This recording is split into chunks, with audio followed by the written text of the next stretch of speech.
Hello, everyone. This is Parth here. I was sick for a bit, so I couldn't get to you with new content, but now here I am. The Make in India initiative has got a big push recently. Today, it was announced that in Odisha, Bhubaneswar, we are going to have a new semiconductor facility, a silicon carbide facility. Now the way that this works is it makes it possible for us to start creating more wafers in India, and those wafers are required for the substrate, meaning the base material required to create chips. And this is under this national semiconductor mission. So the theme of today is how much of India in how much of make in India are we actually making in India. What level of integration in the supply chain has been achieved by us. Right now in the electronics industry, we are importing most of the parts. Some say over 90% of parts are being imported. um, it makes it very clear that this is a long term thing where we will be dependent on our trading partners to uh, make ourselves atmanirbhar. We are seeing that this kind of cooperation is something that the Indian government is undertaking.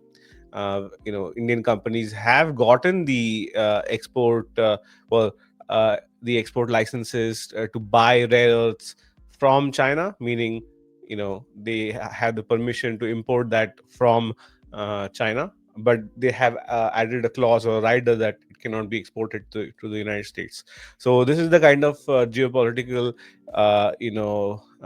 trade situation that we have with India, with the assembly. We are right now at the assembly stage. Like Apple has factories in India, so we are assembling things.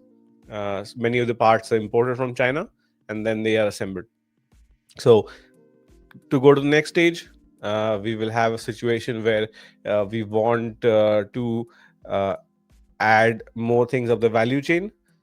In a recent interview, the co-founder of, I believe, HCL had a interview with, or a podcast with ANI, and they had mentioned this, where we have the design talent to actually make this happen in our country, in Bangalore and other places like that.